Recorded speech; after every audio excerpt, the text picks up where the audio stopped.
एक समय की बात है।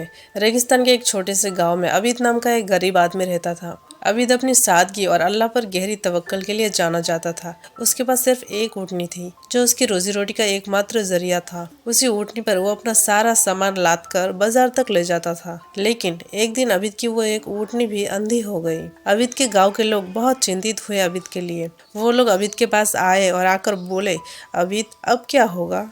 तुम्हारी रोजी का जरिया भी कमजोर हो गया। तुम अब कैसे कमाओगे?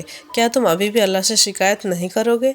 अबीद ने मुस्कुराते हुए आसमान की तरफ देखा और कहा, अल्हम्दुलिल्लाह, सारी तारीफ अल्लाह के लिए है।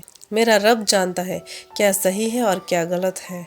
मेरी ऊँटनी अंधी जरूर हो गई है, लेकिन मुझे पूरा यकीन है कि अल्लाह ने जो किया है उसमें जरूर कोई भलाई छुपी होगी। गांव वालों को लगा कि गम में अबीद का दिमाग एकदम खराब हो गया है। कुछ दिनों बाद उस रेगिस्तानी इलाके पे बहुत खतरनाक डाकुओं का एक टोली आया। वो रात के अंधेरे में गाँव पे हमला करते और सारी कीमती चीज और जानवरों को लूट कर ले जाते थे। डाकुओं ने एक रात अबीद की गाँव पे भी हमला कर दिया। डाकुओं ने सभी लोगों के कीमती चीज, ऊँट और जानवर और घोड़े चुरा लिए। जब डाकू अबीद के घर पहुंचे तो उन्होंने उस अंधी ऊँटनी को भी देखा। उन्होंने सोचा कि ये ऊँटनी अब किसी काम की नहीं और इसे ले जाने से हमें कोई फायदा नहीं होगा। इसीलिए वो अंधी ऊँटनी को वही छोड़कर आगे बढ़ गए। सुबह हुई तो गांव में कोहराम मच गया। सभी गांव वाले रो रहे थे क्योंकि उनका सारा माल और सफर के जानवर लूटे जा चुके थे। लेकिन अबीद का घर अंधेरे में भी रोशनी बिखेर रही थी। उसकी ऊँटनी उसके पास सुरक्षित खड़ी थी। गांव वाले अबीद के पास आए और अब वो लोग बहुत शर्मिंदा थे। उन्होंने कहा, अबीद तुम सही थे, हम शिकायत कर रहे थे, लेकिन अल्लाह ने तुम्हारी अंधी ऊँटनी को डाकुओं से बचा लिया। तुम्हारी तकदीर में लिखा यही नुकसान तुम्हारे लिए आज सबसे बड़ी हिफाजत बन गई।